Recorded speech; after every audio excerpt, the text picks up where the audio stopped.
In the early chapters of Alma, it describes a war between the Nephites and the Amlicites and also the Lamanites.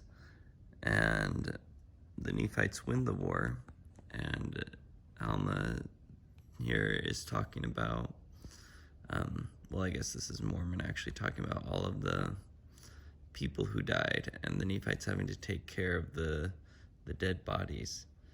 And in verse 3 of chapter 3, it says, "And now as many of the Lamanites and the Amlicites who had been slain upon the banks of the river Sidon were cast into the waters of Sidon.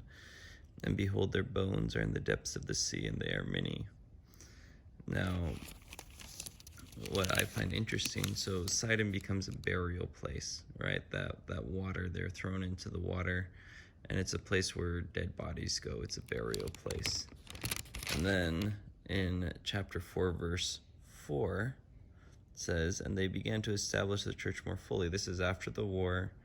They are Alma's preaching, and he is baptizing a lot of people. They began to establish the church more fully, and many were baptized in the waters of Sidon, and were joined to the church of God. Yea, they were baptized by the hand of Alma, who had been consecrated the high priest over the people of the church by the hand of his father Alma.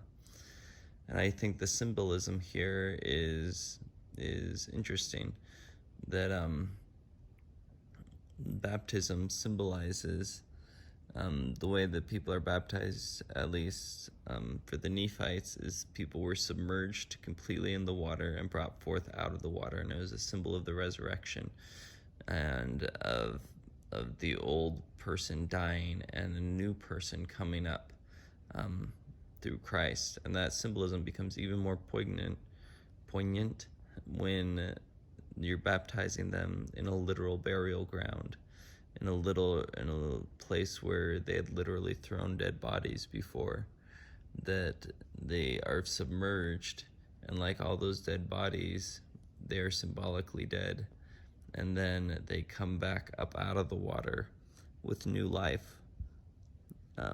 It points to the resurrection, and it points to the change that happens with baptism, where you are committing to follow Jesus Christ and trying to live a life that Jesus Christ would live. And so, anyways, that symbolism stood out to me about the waters of Sidon, how, at least in the scriptures,